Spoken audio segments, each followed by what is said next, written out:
Good morning dear student. Shilpi ma'am की science की class में आप सभी का स्वागत है।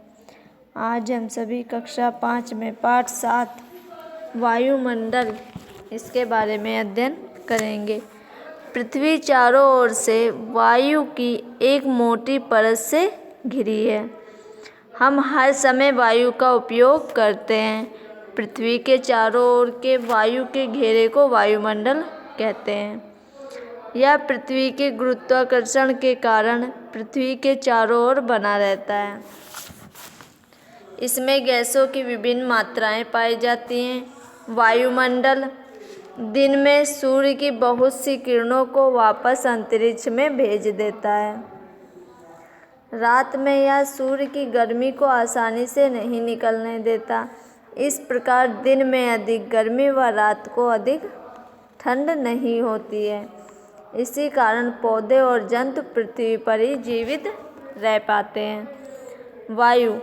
वायु में विभिन्न प्रकार की लाभदायक गैसें होती हैं, जैसे ऑक्सीजन, कार्बन डाइऑक्साइड, जलवाष्प और नाइट्रोजन, आर्गन, ओजोन आदि। ऑक्सीजन जो है वो कितनी पाई जाती है? 20.95, कार्बन डाइऑक्साइड 0.03, जलवाष्प 0.04, nitrogen 78.08, ozone, carbon monoxide, neon, hydrogen, argon व अन्य 0.90। सभी सजीव प्राणियों को श्वसन क्रिया में ऑक्सीजन की आवश्यकता होती है। यह गैस अधिक महत्वपूर्ण होती है। वायुमंडल में ऑक्सीजन गैस 20.95% होती है। ऑक्सीजन गैस का प्रयोग आग जलाने के लिए किया जाता है। सूर्य का प्रकाश, कार्बन डाइऑक्साइड व जल की उपस्थिति में हरे पौधे अपना भोजन बनाते हैं। यह क्रिया प्रकाश संश्लेषण की क्रिया कहलाती है। जीव जंतु और मनुष्य श्वसन क्रिया में ऑक्सीजन ग्रहण करते हैं और कार्बन डाइऑक्साइड बाहर निकालते हैं, जिससे प्रकृति में ऑक्सीजन व कार्बन डाइऑक्साइड का संतुलन बना रहता है। सभी सजीवों के लिए नाइट्रोजन अत्यंत आवश्यक है। सजीव नाइट्रोजन को वायुमंडल से सीधा प्राप्त नहीं कर सकते। पौधे नाइट्रोजन को मिट्टी से प्राप्त करते हैं। जंतु इसे मछली, मांस व पौधों की सहायता से प्राप्त करते हैं। वायु में नाइट्रोजन की 78.08% मात्रा होती है। विभिन्न वस्तुओं का प्रयोग भिन्न वस्तुओं में किया जाता है। जैसे आर्गन का प्रयोग हम नारंगी रंग का प्रकाश उत्पन्न करने में करते हैं। नियान का प्रयोग ट्यूब या विद्युत बल्ब में किया जाता है। वायु में गैसों के अतिरिक्त जलवाष्प भी होता है, जिससे मौसम बदलता रहता है। इसकी मात्रा बदलती रहती है। आर्द्रता वायु में उपस्थित जलवाष्प की मात्रा कहलाती है। जब वायु में अधिक जलवाष्प होती है तो उस वायु को आर्द्र वायु कहते हैं। वायुमंडल की परतें। वायुमंडल में कई लंबवत परतें हैं, जिन्हें वायु की सघनता, तापमान आदि के आधार पर 4 वर्गों में बांटा गया है, जो अग्रलिखित हैं। नंबर 1 क्षोभ मंडल, नंबर 2 समताप मंडल, नंबर 3 मध्य मंडल या आयन मंडल, नंबर 4 वायुमंडल। तो नंबर 1 क्षोभ मंडल। पृथ्वी के निकट की वायुमंडल की परत को क्षोभ मंडल कहते हैं। यह पृथ्वी की भूमध्य रेखा से लगभग 18 किलोमीटर ऊंचाई तक स्थित है। क्षोभ मंडल का नीचे का भाग गर्म है, जबकि ऊपर का भाग ठंडा है। क्षोभ मंडल मौसम को बनाता है। सभी जीव इसी परत में पाए जाते हैं। वायुयान वायुमंडल की इसी परत में उड़ते हैं। नंबर 2 पर था समताप मंडल। समताप मंडल वायुमंडल की दूसरी परत है। यह पृथ्वी की सतह से लगभग 50 किलोमीटर की ऊंचाई तक स्थित है। वायुमंडल की इस परत में नीचे से ऊपर जाने पर तापमान में वृद्धि होती है। ओजोन परत इसी परत के नीचे पाई जाती है, जो एक छाते की तरह पृथ्वी को ढकती है। मध्य मंडल या आयन मंडल। समताप मंडल के ऊपर क्रमशः मध्य मंडल आता है। यह पृथ्वी की सतह से लगभग 80 किलोमीटर ऊंचाई तक स्थित है। इस परत में नीचे से ऊपर तापमान में कमी आती है। नंबर 4, वायुमंडल। वायुमंडल पृथ्वी से लगभग 100 किलोमीटर ऊंचाई पर है। वहाँ गैस बहुत हल्की तथा गैसों के परमाणु लगातार घूमते रहते हैं। यहाँ तापमान में लगातार वृद्धि होती है। वायुमंडल के लाभ। पृथ्वी पर वायुमंडल का होना ही पृथ्वी का जीवन का सर्वप्रमुख कारण है। वायुमंडल की प्रमुख गैस ऑक्सीजन व कार्बन डाइऑक्साइड जीवन के लिए अति आवश्यक है। वायुमंडल पृथ्वी के चारों ओर एक आवरण बनाकर पृथ्वी का तापमान नियंत्रित रखता है। वायुमंडल की परत सूर्य के हानिकारक अवयवों से हमारी रक्षा करती है। पृथ्वी पर मौसम में होने वाले परिवर्तनों का एक मुख्य कारण वायुमंडल भी है। वायुमंडल के कारण ही आंधी, वर्षा, तूफान आदि आते हैं। वायुमंडल में विद्यमान जल वाष्प के संघनन के द्वारा ही बादल, हिम, कोहरा आदि बनते हैं। नाइट्रोजन। वायु में नाइट्रोजन सबसे अधिक मात्रा 78% में उपस्थित है।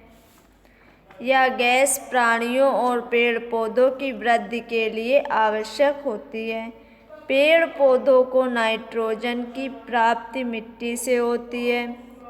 वायु में उपस्थित नाइट्रोजन बिजली कड़कने पर तथा कुछ जीवाणुओं द्वारा मिट्टी में मिल जाती है।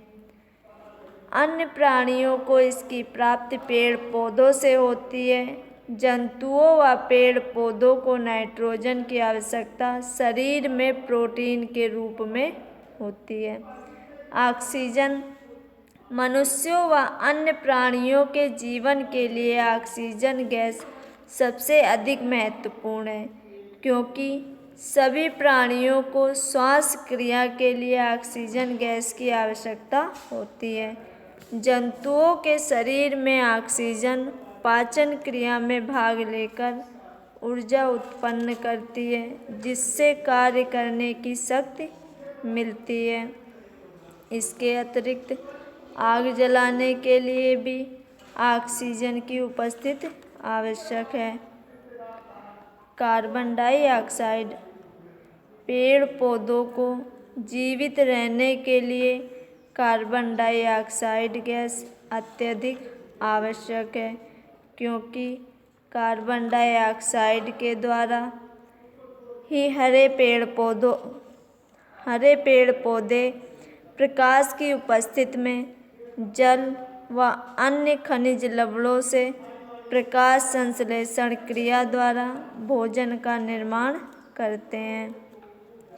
प्रकाश संश्लेषण की क्रिया में पौधे वायुमंडल में ऑक्सीजन छोड़ते हैं, अतः इस प्रकार वायु में कार्बन डाइऑक्साइड व ऑक्सीजन का संतुलन बना रहता है। अन्य गैसें। इसके अतिरिक्त वायु में कुछ प्रतिशत 0.94% अक्रिय गैसों का भी होता है। आर्गन, नियान, क्रिप्टन आदि अक्रिय गैसें हैं। घरों में उपयोग होने वाली ट्यूबलाइट व बल्बों में आर्गन, नियान गैसों का प्रयोग किया जाता है। ये गैसें कोई क्रिया नहीं करती हैं। वायु में जीवाणु, विषाणु, धुआं, धूल, परागकण आदि भी पाए जाते हैं। वायु में इनकी मात्रा कम पाई जाती है। इनकी मात्रा बदलती रहती है। वायु के गुण। वायु स्थान घेरती है। वायु स्थान घेरती है या फुटबॉल, ब्लेडर, टायर ट्यूब आदि को फुलाने के काम आती है। वायु दाब डालती है। जिन वस्तुओं में भार होता है वे दाब डालती हैं। वायु में भार होता है, अतः यह दाब भी डालती है। यदि हम अपने हाथ पर क्रमशः लोहे तथा लकड़ी का गुटका रखें तो हमें उसके भार का अनुभव होगा। ठीक इसी प्रकार वायु स्तंभ भी नीचे की ओर दाब डालता है। यदि प्रति वर्ग सेंटीमीटर 1 किलोग्राम दाब डालती है, यह वायुमंडलीय दाब कहलाता है। हमारे द्वारा श्वसन क्रिया में ली गई वायु और रक्त का दाब मिलकर बाहरी दाब वायुमंडलीय दाब को संतुलित करते हैं। क्रियाकलाप 1 गिलास में ऊपर तक जल भर लीजिए। गिलास को पतले कागज से ढक दीजिए। जल में बुलबुले नहीं होने चाहिए। अब कागज को थमाकर गिलास को उल्टा कर दीजिए। धीरे से अपना हाथ कागज से हटा लीजिए। कागज नीचे नहीं गिरता है और ना ही गिलास का जल नीचे गिरता है। यह जल के भार को किस प्रकार संभाल पाता है? यह वायु ही है जो कागज को ऊपर की ओर दबाए रखती है। गिलास के दोनों ओर की वायु का दाब नीचे की ओर है और कागज के नीचे ऊपर की ओर कार्य करने लगता है।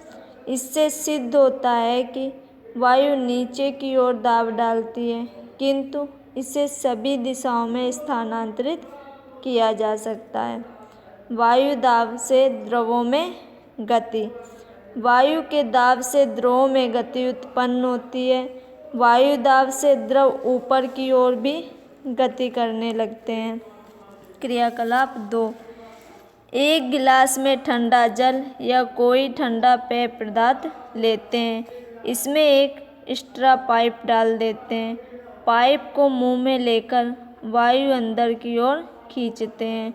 इस प्रकार पाइप में वायु का दाब बाहर के वायु के दाब से कम हो जाता है। बाहर की वायु का दाब जल या पेय को पाइप में ऊपर चढ़ा देते हैं। इस प्रकार जल या पेय मुंह में चला जाता है। वायु दाब से कार्य करने वाले कुछ यंत्र। लिफ्ट पंप या जल पंप। पृथ्वी के नीचे से तथा कुआं से जल खींचने के लिए जल पंप का प्रयोग किया जाता है। इसमें एक सिलेंडर होता है जिसमें भीतर का पिस्टन इसकी दीवारों से कसकर चिपका हुआ ऊपर नीचे सरक सकता है। यह एक लंबे लोहे की छड़ की सहायता से हत्थे से जुड़ा रहता है। पंप में 2 वाल्व होते हैं, एक पिस्टन वाल्व तथा दूसरा तली वाल्व। दोनों वाल्व केवल ऊपर को खुलते हैं। चित्र 1 में दोनों वाल्व बंद है, हत्था ऊपर उठा हुआ है। हत्थे को नीचे और दबाया गया, इससे पिस्टन ऊपर की ओर उठता है, जिससे भीतर का वायुदाब कम हो जाता है। बाहर की वायु बाहर के जल को दबाती है और नीचे का वाल्व खुल जाता है तथा जल वाल्व में से होकर ऊपर चढ़ जाता है। चित्र 3 में हत्थे को ऊपर उठाया जाता है तो दोनों वाल्व बंद हो जाते हैं। इस कारण जल वापस नहीं जा पाता है। पिस्टन नीचे चला जाता है। जल का दाब पिस्टन वाल्व को खोल देता है और जल पिस्टन से ऊपर चढ़ जाता है। चित्र 4 में हत्थे को नीचे की ओर दबाया गया है, इससे पिस्टन ऊपर उठ गया है। पिस्टन वाल्व बंद हो जाते हैं और पिस्टन अपने ऊपर के जल को बाहर निकाल देता है। इसी समय सिलेंडर में दाब कम होने से नीचे का वाल्व खुल जाता है तथा अधिक जल ऊपर आने लगता है। इस प्रकार पिस्टन को बार बार ऊपर नीचे चलाने पर जल ऊपर उठता है। वायु का दाब 1034 सेंटीमीटर ऊंचा उठाया जा सकता है। सिरिंज। जब प्लंजर मज्जक या पिस्टन को भीतर से दबाया जाता है तो भीतर की वायु निकल जाती है। जब प्लंजर को बाहर खींचा जाता है तो वायुदाब तरल को खाली स्थान में ढकेल देती है। रंग की पिचकारी भी सिरिंज की भांति कार्य करती है। Fountain pen. इस पेन के भीतर एक रबर ट्यूब होती है, इसे दबाकर इसके अंदर की वायु निकाल ली जाती है। बाहर की वायु का दाब स्याही को ट्यूब में ढकेल देता है। दवा का ड्रॉपर। ड्रॉपर के रबर वाल को दबाने पर वायु बुलबुलों के रूप में निकल जाती है। जब वाल्व को छोड़ा जाता है तो वायुदाब द्रव को ड्रॉपर में घुसा देता है। साइफन। साइफन कांच, रबड़ या प्लास्टिक की एक नली होती है। इसके द्वारा बड़े बर्तन का तरल पदार्थ दूसरे बर्तन में पहुंचाया जा सकता है। द्रव सदैव ऊंचे से नीचे तल की ओर बहते हैं। सांस लेना। सभी जीवित प्राणियों में श्वास लेना एक निरंतर चलने वाली प्रक्रिया है। यह वायु से ऑक्सीजन ग्रहण करते हैं तथा कार्बन डाइऑक्साइड गैस निकालते हैं। सांस में ली गई वायु में कार्बन डाइऑक्साइड की मात्रा 0.03% होती है, जबकि निकाली गई वायु में कार्बन डाइऑक्साइड की मात्रा 4.5 होती है। भोजन को जीव कोशिकाओं में धीरे धीरे जलाना श्वसन कहलाता है। इससे भोजन धीरे धीरे क्रमशः टूटता जाता है और जीवन क्रियाओं के लिए ऊर्जा उत्पन्न करता है। ग्लूकोज, ऑक्सीजन, ऊर्जा प्लस जल प्लस कार्बन डाइऑक्साइड। इस प्रकार हम कह सकते हैं कि श्वसन धीमी चलने की क्रिया है। श्वसन में लगी हुई वायु की 21% ऑक्सीजन में से 4% ऑक्सीजन काम में आ जाती है। खुली वायु में जलने पर इसमें भाग लेने वाली समस्त 21% ऑक्सीजन काम में आ जाती है। यह वायु का लगभग 1/5 भाग है। वायु के उपयोग। वायु में उपस्थित ऑक्सीजन ईंधनों को जलाने में और सजीवों को सांस लेने में सहायक है। कार्बन डाइऑक्साइड गैस आग बुझाने के काम आती है। यह गैस पौधों में होने वाली प्रकाश संश्लेषण क्रिया द्वारा भोजन निर्माण में काम आती है। पौधे नाइट्रोजन गैस का नाइट्रेट के रूप में उपयोग करके वृद्धि करते हैं। यूरिया कृत्रिम खाद बनाने में नाइट्रोजन गैस का ही प्रयोग किया जाता है। वायु का उपयोग गुब्बारे फुलाने, फुटबॉल तथा साइकिल, मोटरसाइकिल, कार, बस, ट्रैक्टर, स्कूटर आदि के ट्यूबों को भरने में किया जाता है। हवा भरे हुए ट्यूब और टायर में वायु का दाब उसे गद्दे जैसा बना देता है, जिससे गाड़ी को आसानी से चलाया जा सकता है। वायु का उपयोग हम पवन चक्की चलाने, पाल नाव चलाने तथा ग्लाइडर उड़ाने में करते हैं। आज के लिए इतना ही। धन्यवाद क्लास।